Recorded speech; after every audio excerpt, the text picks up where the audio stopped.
সাক্ষী গোপাল যখন ভগবান স্বয়ং হেঁটে এসে সাক্ষ্য দিলেন।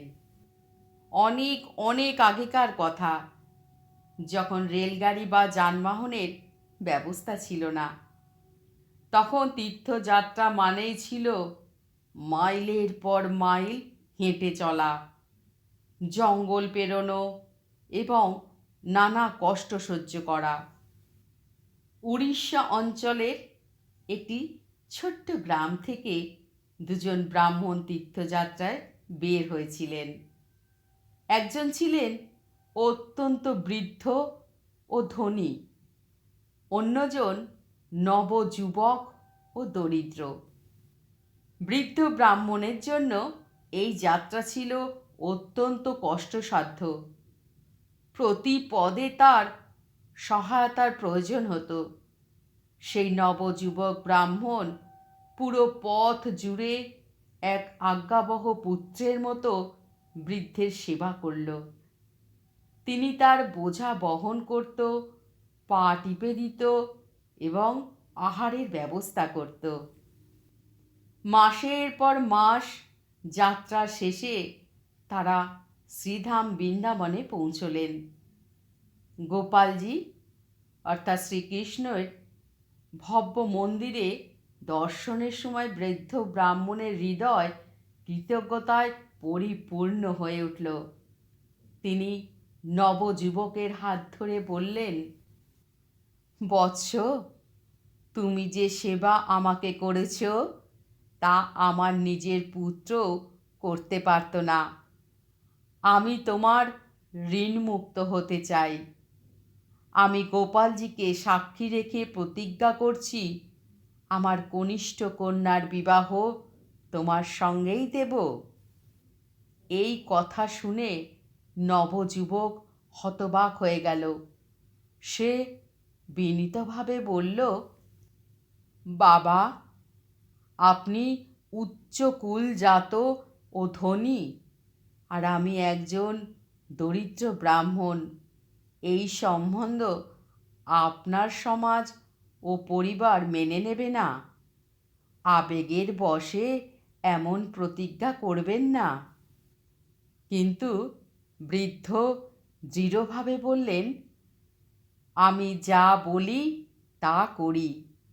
এ গোপালজির দরবার, এখানে করা প্রতিজ্ঞা কখনো মিথ্যা হয় না। তীর্থযাত্রা শেষে গ্রামে ফিরে এসে বৃদ্ধ তার পরিবারকে প্রতিজ্ঞার কথা জানালেন। শুনেই ঘরে তোলপাড় শুরু হয়ে গেল। বড় ছেলে ক্রোধে বলল, পিতা, আপনার কি বুদ্ধি নষ্ট হয়েছে? এক ভিখারির সঙ্গে আমার বোনের বিয়ে, এটা অসম্ভব। শ্রী হুমকি দিলেন, এই অঘটন ঘটলে আমি বিষ খেয়ে প্রাণ দেব। দুর্ভাগা বৃদ্ধ ধর্ম সংকটে পড়ে গেলেন। একদিকে ভগবানের সামনে দেওয়া প্রতিজ্ঞা, অন্যদিকে পরিবারের বিরোধিতা। শেষ পর্যন্ত মায়া জয়ী হল। তিনি নীরব রইলেন। অনেক দিন পেরিয়ে গেল, কিন্তু বিয়ের কোনো উদ্যোগ দেখা গেল না। তখন নবযুবক ব্রাহ্মণ বৃদ্ধের বাড়ি এসে হাতজোড় করে বলল, বাবা, আপনি তো গোপালজির সামনে কথা দিয়েছিলেন, এখন কেন পিছিয়ে যাচ্ছেন? বৃদ্ধ কিছু বলার আগেই বড় ছেলে বেরিয়ে এসে চিৎকার করে বলে উঠল, ধূর্ত! তীর্থযাত্রায় আমার বুড়ো বাবাকে ভুলিয়ে ভালিয়ে তুমি তার সম্পদ লুটেছ, আর এখন মিথ্যে গল্প বানাচ্ছ। এখান থেকে বেরিয়ে যাও। চিৎকার শুনে গ্রামের লোকজন জড়ো হয়ে গেল। নবযুবক সবার সামনে বলল যে বৃদ্ধ গোপালজিকে সাক্ষী রেখে প্রতিজ্ঞা করেছিলেন। তখন বড় ছেলে বিদ্রূপ করে একটি শর্ত রাখলেন। সে জানত এটা অসম্ভব। সে বলল, তুমি বলছো ভগবান সাক্ষী ছিলেন। ঠিক আছে, যদি তোমার সেই গোপালজি এখানে এসে সাক্ষ্য দেন যে আমার বাবা প্রতিজ্ঞা করেছিলেন, তবে আমি আমার বোনের বিয়ে তোমার সঙ্গে দেব। গ্রামবাসীরা হেসে উঠল, কিন্তু নবযুবকের মুখে বিশ্বাসের দীপ্ত ছিল। সে বলল, আমি রাজি। আমি আমার সাক্ষীকে ডেকে আনব। নবযুবক আবার পায়ে হেঁটে বৃন্দাবনে পৌঁছল। মন্দিরে গিয়ে সে অঝরে কাঁদতে লাগল। প্রভু, আমার স্ত্রীর মোহ নেই, কিন্তু আপনার সামনে দেওয়া প্রতিজ্ঞাকে এই পৃথিবী মিথ্যা বলেছে। প্রশ্ন আমার সত্যের নয়, আপনার মর্যাদার। আপনাকেই যেতে হবে। তার করুণ ডাক শুনে পাথরের মূর্তি থেকে কণ্ঠস্বর এলো, আরে পাগল, পাথরের মূর্তিও কি কখনো চলে? নবযুবক সঙ্গে সঙ্গে বলল, প্রভু, যদি পাথরের মূর্তি কথা বলতে পারে তবে চলতেও পারে। আপনাকে আমার সঙ্গে আসতেই হবে। ভক্তের দৃঢ়তার কাছে ভগবান হার মানলেন।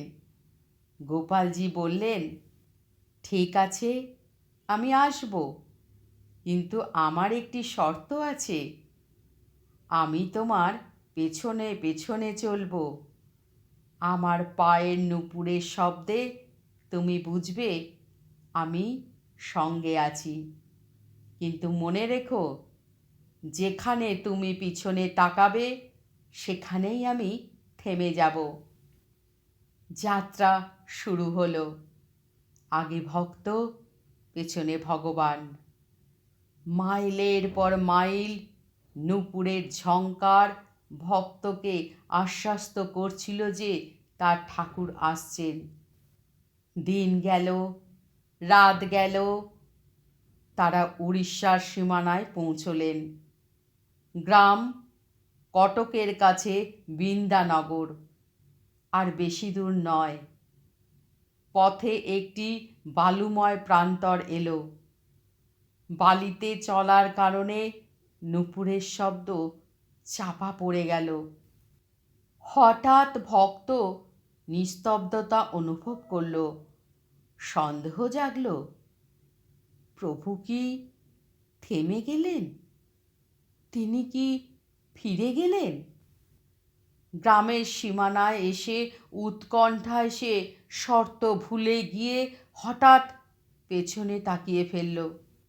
সেখানে দাঁড়িয়েছিলেন স্বয়ং গোপালজি, মৃদু হাসি মুখে। কিন্তু দেখা মাত্রই তিনি সেখানেই স্থির হয়ে গেলেন। ভগবান বললেন, বৎস, আমি বলেছিলাম পেছনে তাকাবে না। এখন আমি এখান থেকে আর এক কদমও এগোবো না। নবযুবক দৌড়ে গ্রামে গিয়ে সবাইকে ডেকে আনলো। গ্রামবাসী, সেই বৃদ্ধ ব্রাহ্মণ এবং তার অহংকারী পুত্র সবাই ছুটে এলো। তারা দেখল বৃন্দাবনের সেই গোপালজি আজ তাদের গ্রামের বাইরে দাঁড়িয়ে আছেন। এই অলৌকিক দৃশ্য দেখে বড় ছেলের অহংকার চূর্ণ হয়ে গেল। সে ভক্তের চরণে পড়ে ক্ষমা প্রার্থনা করল। ভগবানের সাক্ষ্য ছিল প্রত্যক্ষ। প্রতিজ্ঞা পূর্ণ হল এবং সেই কন্যার সঙ্গে নবযুবক ভক্তের ধুমধাম করে বিবাহ সম্পন্ন হল। যেখানে ভগবান থেমেছিলেন সেখানে একটি ভব্য মন্দির নির্মিত হয়। আজও উড়িষ্যার পুরীর নিকটে সেই মন্দির সাক্ষী গোপাল নামে প্রসিদ্ধ। সেখানে আজও সেই একই মূর্তি বিরাজমান, যিনি তার ভক্তের বিশ্বাস রক্ষার জন্য শত শত মাইল হেঁটে এসেছিলেন। এই কাহিনী প্রমাণ করে ঈশ্বর কেবল মন্দিরে আবদ্ধ নন। ভক্ত যদি প্রহ্লাদের মতো হয় তবে তিনি স্তম্ভ ভেদ করে প্রকাশ হন। আর ভক্ত যদি এই ব্রাহ্মণের মতো হয় তবে সাক্ষ্য দিতে হেঁটে আসতেও দ্বিধা করেন না। পার্থক্য কেবল আমাদের বিশ্বাসের গভীরতায়। আমার এই গল্প পাঠ আপনাদের কেমন লাগলো অবশ্যই কমেন্ট করে জানাতে ভুলবেন না, এবং কমেন্টে জয় শ্রীকৃষ্ণ লিখতে ভুলবেন না।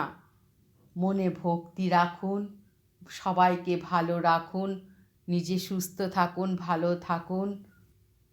আমার এই গল্পটি আপনাদের যদি এতটুকুন ভালো লেগে থাকে অবশ্যই আমার এই ছোট্ট চ্যানেলটিকে সাবস্ক্রাইব করে পাশে থাকার অনুরোধ রইল। জয় শ্রীকৃষ্ণ, জয় শ্রীকৃষ্ণ, জয় শ্রীকৃষ্ণ।